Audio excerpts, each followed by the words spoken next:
এই ২,০০০ পরিবার না। এর সাথে যদি আপনি পরিবারকে ৫ জন করে ধরেন, তাহলে দেখা যাচ্ছে প্রায় ৫০,০০০ মানুষ এর সাথে সংশ্লিষ্ট এই হাসপাতালের সাথে। এমবিবিএস সম্পূর্ণ করতে হবে, পাশাপাশি ইন্টার্ন ওইখানেই করতে হবে।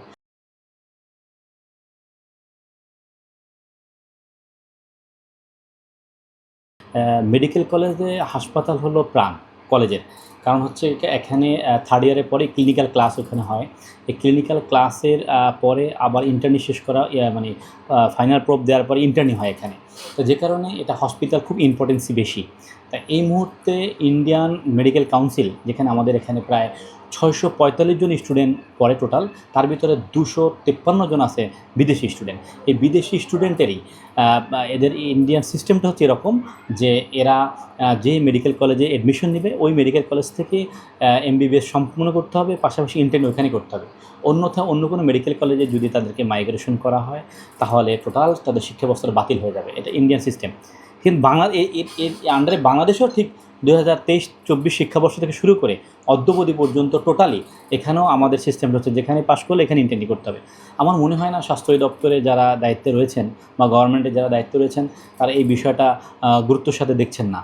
কারণ তা না হলে এরকম একটি ঘটনার কারণে আমাদের দেশের ভাবমূর্তি এবং ইমেজ নষ্ট হচ্ছে বিদেশে। কারণ প্রতি বছর বাংলাদেশে প্রায় ২ থেকে ৩,০০০ ফরেন স্টুডেন্ট বাংলাদেশে আসে। এর ফলে আমাদের দেশে ফরেন কারেন্সি আসে, আমাদের দেশের সম্মান মর্যাদা বেড়ে যায়। কিন্তু এই ঘটনার কারণে এখন বিদেশি স্টুডেন্টদের একটি মানে ভবিষ্যতের এবং তাদের পরিবার এবং আত্মীয়স্বজন এবং দেশ উদ্বেগ উৎকণ্ঠার মধ্যে তাদের সময় কাটাচ্ছে। আমাদের বিদেশে আমাদের ভাবমূর্তি নষ্ট হবে এবং হাসপাতালেও ঠিক প্রায় হাজার হাজার এমপ্লয়ি রয়েছে, তাদেরও পরিবার এবং ভবিষ্যৎ অনিশ্চয়তার মধ্যে পড়ে যাবে। কেননা হচ্ছে যে ঘটনাটা ঘটছে ওটাকে অ্যাড্রেস করে শাস্তির ব্যবস্থা করে বা ও যে জায়গাটাতে ঘটনা ঘটছে ওই জায়গাটা বন্ধ রেখে হসপিটাল চালু করার ব্যবস্থা গ্রহণ করা। এবং ওরা ঠিকমতো ক্লাসও করতে পারছে না, মানসিক টেনশনে আছে। যারা ইন্টার্নি করছেন তারাও ইন্টার্নি করতে পারছেন, তারাও খুব টেনশনে আছেন। ইতিমধ্যে আপনারা জানেন যে তারা স্বাস্থ্য দপ্তরে একটি স্মারকলিপি দিয়েছে এবং সেখানে তারা ডকুমেন্ট তাদের ইন্ডিয়ান এনএমসি মেডিকেল কাউন্সিলের তথ্যসহ তারা উপস্থাপন করছে এবং পাশাপাশি সচিবালয় গেছে, সেখানেও তারা সংশ্লিষ্ট কর্তৃপক্ষের দেখা করতে পারে নাই। এটা আসলে আমাদের জন্য দেশের জন্য ভালো মানে সম্মান বয়ে আনবে না। তাই এই জন্য ওরাও পুরো খুব অনিশ্চয়তার মধ্যে সময় কাটছে। প্রতিনিয়ত আমাদেরকে মানসিক প্রেশার এবং তারাও মানসিক প্রেশার নিয়ে আমাদের সময় কাটাচ্ছে। এবং এছাড়া অন্য যে ক্লাসগুলো হচ্ছে যে ফার্স্ট ইয়ার সেকেন্ড ইয়ার যারা ক্লিনিক্যাল ক্লাসে যাচ্ছে না, ক্লিনিক্যাল ক্লাস তাদের নাই, 3rd ইয়ারের পরে যেহেতু ক্লিনিক ক্লাস তারা ক্লাসটা ঠিকমতো তাও করতে পারছে না এই মানসিক টেনশন। একটা মানে পরিস্থিতিটা আসলে স্বাভাবিকভাবে নয়। এটা প্রায় ২,০০০ আমাদের এখানে এমপ্লয় রয়েছে। এর ভিতরে দেখা যাচ্ছে প্রায় ১,০০০ এর নিচে আছে যারা তাদের পরিবার ওরা খুব এই হসপিটালের উপরে ডিপেন্ড করে আছে এবং পরিবেশ কর্মী রয়েছে প্রায় ৩০০-র উপরে এবং যারা হ্যান্ড টু মাউথের মতো যারা নিয়মিত এখানে আয় করলে তার সংসার চলতে পারে।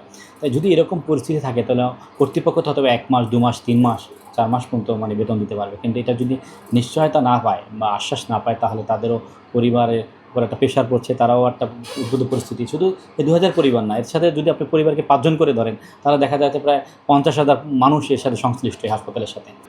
কারণ অনেকেই তো জানে না আমাদের এই হসপিটালটাতে আপনারা শুনে অবাক হবেন যে এখানে ম্যাক্সিমাম প্রান্তিক মানুষ, নিম্নবিত্ত এবং নিম্ন মধ্যবিত্ত মানুষগুলো সেবা নিয়ে থাকেন এবং যার ফলে প্রতিদিন টার্নওভার প্রায় ২,০০০, ২,৫০০ থেকে ৩,৫০০ পেশেন্ট আউটডোরে আসে।